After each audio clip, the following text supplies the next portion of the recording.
Bonjour Alice Zeniter et bonjour Raphaël Nil. Merci d'avoir accepté de répondre aux questions d'Allo Celipfly. Questions qui seront autour de votre livre De qui aurais-je crainte qui a été publié aux éditions du Bec en l'air. C'est d'abord un texte qui observe ce qui fait la spécificité de notre monde, la difficulté à dire nous, la publicité, le marché de la séduction numérisée, le travail aliéné.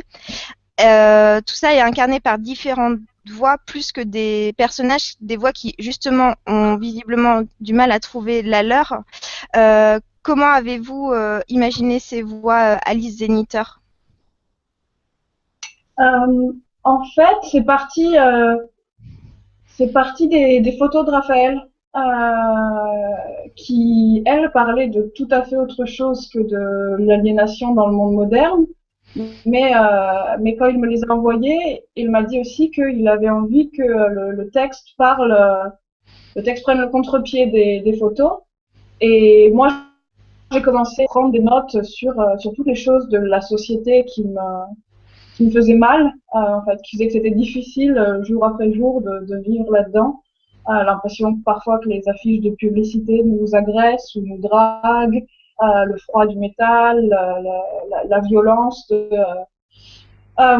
certaines publicités qui nous prennent vraiment pour des imbéciles, la violence des relations hommes-femmes, tout ça.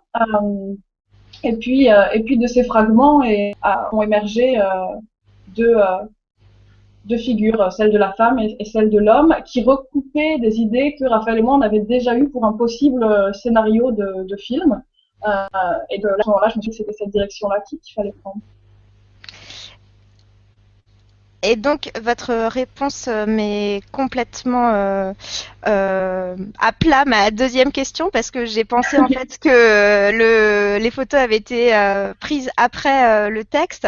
Cela dit, pour rebondir sur votre réponse, du coup, Raphaël Nil, vos photos étaient déjà faites en avance. Du coup, le travail de collaboration, où est-ce qu'il s'est passé en fait? Plutôt de quelle manière? Peut-être dans l'agencement texte-image? Oui, oui, oui. En fait, cette série d'images a été produite il y a au moins 5 ou 6 ans, voire plus d'ailleurs. Je pense que c'est 2008, 2010. J'avais failli faire une expo qui a été annulée. Enfin, du coup, cette série était un peu restée dans mes tiroirs. Et quand Fabienne Pavia, des éditions du Bec en l'air, m'a proposé de faire un livre en duo avec un auteur, j'ai pensé à cette série-là. J'avais un peu envie de lui donner une nouvelle vie, quoi. Et j'ai pensé à Alice. Et effectivement, l'idée, c'était qu'Alice ne fasse pas que souligner les choses qui étaient dites dans les images, qui déjà étaient à la base assez poétiques, assez riches en costumes, en paysages, tout ça. Mais au contraire, qu'Alice raconte peut-être une autre histoire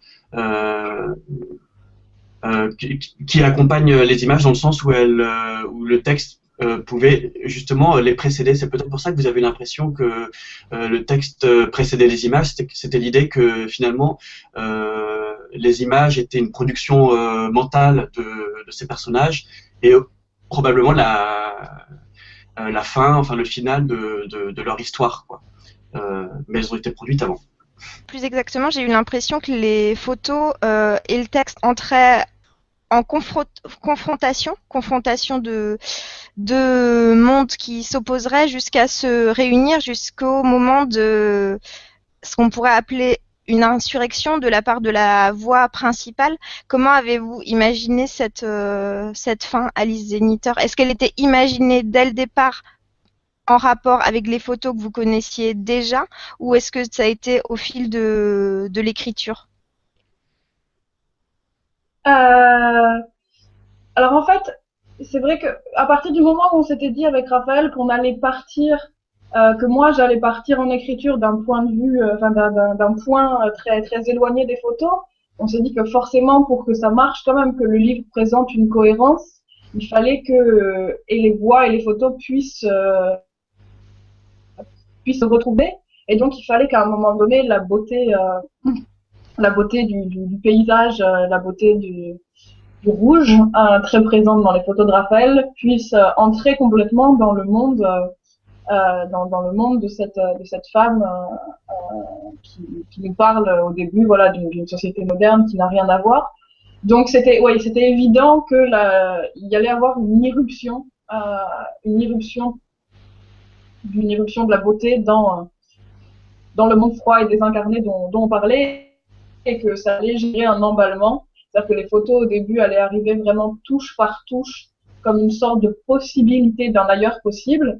Et puis voilà, la machine allait s'emballer et texte et photos allaient ensemble, comme ça, plonger dans une poésie un peu folle et vers une beauté gratuite. Alice, également, dans un article que vous avez publié sur remue.net, vous parlez, enfin, d'un article qui porte sur vos ateliers d'écriture, vous parlez d'un petit rituel qui existe dans ces ateliers d'écriture, en tout cas dans le premier que vous avez mené, où il est question d'un enfant qui lit tous les textes des autres, qui les commente, qui les corrige. Et je me demandais en fait quel était, même si vous aviez travaillé en amont ensemble sur Fever, quel avait été le rôle donc des éditions du Bec en l'air dans les réalisations de cet ouvrage. Et ben euh, finalement, ce que Fabienne, donc qui est notre éditrice, a fait avec nous sur le texte, c'était plus une réflexion globale sur ce qu'était l'ouvrage fini, c'est-à-dire texte et photos ensemble, beaucoup plus qu'un travail d'édition sur le texte même. Il y en a eu, mais c'était très léger, parce qu'en fait, Raphaël a déjà fait éditeur du texte en amont de la lecture de Fabienne. Et c'est une manière dont j'aime beaucoup travailler comme ça, en fait, avec quelqu'un à qui je fais confiance et qui me fait des retours et qui pointe du doigt ce qu'il faudrait développer, ce qui ne paraît pas compréhensible pour le lecteur, ce qui est totalement nouveau et ce qui aurait déjà été dit ailleurs, et moi je m'en rends pas forcément compte pendant que j'écris. Et donc Raphaël avait fait vraiment ça sur la première version du texte que j'avais envoyé, ce qui fait que j'ai un peu eu deux éditeurs sur mon travail.